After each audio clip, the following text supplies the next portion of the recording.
வணக்கம். நிகழ்ச்சி மூலமாக உங்களை சந்திப்பதில் பெரும் மகிழ்ச்சி அடைகிறேன். வாழ்க்கையில் வெற்றி பயனோக்கி பயணம் செய்து கொண்டிருக்கிறீர்கள். இந்த பயணங்கள் நல்ல முறையில் வெற்றி பெற என் அன்பின் வாழ்த்துக்கள். நீங்கள் நல்லா இருப்பீங்க. இப்போ இருக்கிறத விட 1000 மடங்கு அதிகமாக முடியும். நம்ம சேனையின் கர்த்தர் தாமே உங்களை ஆசீர்வதித்து உயர்த்துவாராக. நல்லா கவனிச்சு பாருங்கள். அநேகர் அநேக காரியங்களை குறித்து கவலைப்படுறது. ரெண்டாவது டென்ஷன் ஆகுது. இந்த கவலைப்படுறது என்னென்றால் கடந்ததை நினைத்து கவலைப்படுறது. டென்ஷன் ஆகுது என்றால் இப்போ நடந்து கொண்டிருக்கிற காரியத்தை குறித்து டென்ஷன் ஆகுது. நான் சொல்ல பாருங்க, கடந்த காலத்தை நினைக்காதீங்க, இப்போ நடந்துக்கிறதுலேயே மறந்துடுங்க. எதையுமே சிந்திக்காதீங்க, யோசிக்காதீங்க. அப்போ என்ன பண்ணணும்? நடக்க போகிறத பாருங்க. என்ன நடக்க உங்களுக்கு தேவன் என்ன வாக்கு கொடுத்தாரோ அதுதான் நடக்க போகிறது.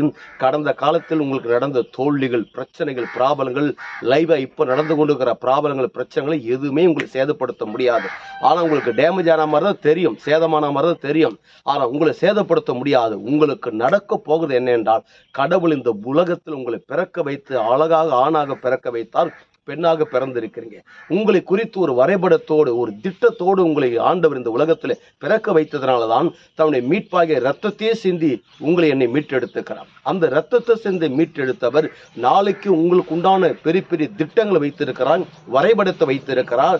அதுக்காகவே இந்த உலகத்தில் சிருஷ்டிக்கப்பட்டிருக்கிறீங்க.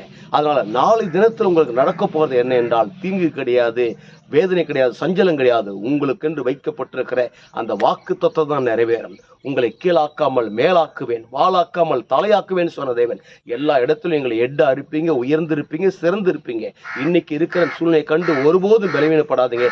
நாளை உங்களுக்கு நடக்க போது நினைத்து இப்பொழுதே சந்தோஷப்படுங்க, வெற்றி அடைங்க.